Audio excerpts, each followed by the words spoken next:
يلا بينا نسمي الله وننزل في الكومنتات نصلي على الرسول عليه افضل الصلاة والسلام. انا جبت عندي كوبايتين من الرز، هنزل عليهم بكوبايتين من المية انقعهم فيهم. طبعا انا غاسله الرز حلوة قوي، وهنقعهم في كوبايتين من المية. هنقعهم من ساعة لساعتين، ومهم جدا عندي مرحلة النقع دي.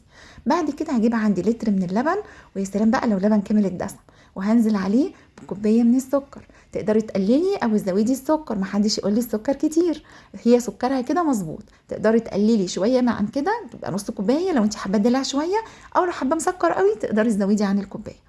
وهنزل بقى عندي خطوه مهمه جدا جدا، معلقتين سمن بلدي، يعني مش هقدر اقولك اي نوع تاني غير البلدي، لازم سمن بلدي. وهنزل كمان بقى اللي هغير طعمها خالص معايا معلقه جوز هند ورشه فانيليا. هقلب كل المكونات دي كده مع بعض، واروح واخدها على النار. ويا سلام بقى لو عندك حته قشطه كده من وش اللبن اللي انت شايلاها عندك في الفريزر، اديهم تقليبه واطلع بيهم على النار. هسخنهم حلوة قوي قوي لمرحلة الغليان.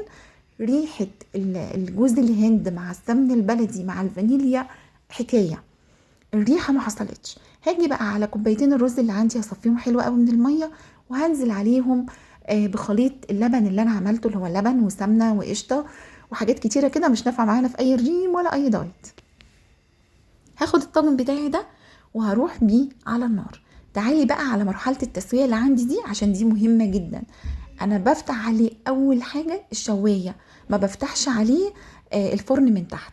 يعني ببقى لو عندك الفرن بيشتغل تحت وفوق حلوة قوي، لو بيشتغل فوق لوحده وتحت لوحده يبقى انا هشتغل فوق الاول.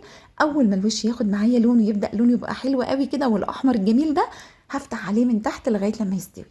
امشي على الطريقة دي عشان تاخدي اللون القمر ده في التسوية، وتطلع معاكي التسوية بالجمال والحلاوة دي. اخد معايا في الفرن حوالي نص ساعة، وطلع معايا احلى طاجن رز معمر حلو ما حصلش. طعمه وريحته والله كان عامل قلبان، مش قادرة اوصف لك حلاوة الوصفة دي وجمالها. الشتاء عايز الحاجات الحلوة الدسمة دي، وعايز الرجيم نركنه بقى للصيف كده، يدخل علينا الصيف ندخل نعمل رجيمات بقى ونخس ونظبط امور. في المرحلة دي لا، مش عايزة اي رجيم خالص. شايفين تحفة طالع بقى معايا مفلفل، طعمه حلو قوي. هوريكم دلوقتي الطاجن لما قطعتي منه قطعة واتنين وتلاتة، شايفينه مش لازق من تحت خالص، مفلفل من بعضه. انا حابة اوريكم يعني حلاوته، مش قادرة بقى اقولك على حلاوته وطعامته وريحته اللي كانت قلب الدنيا. اشوفكم في وصفة جديدة ان شاء الله.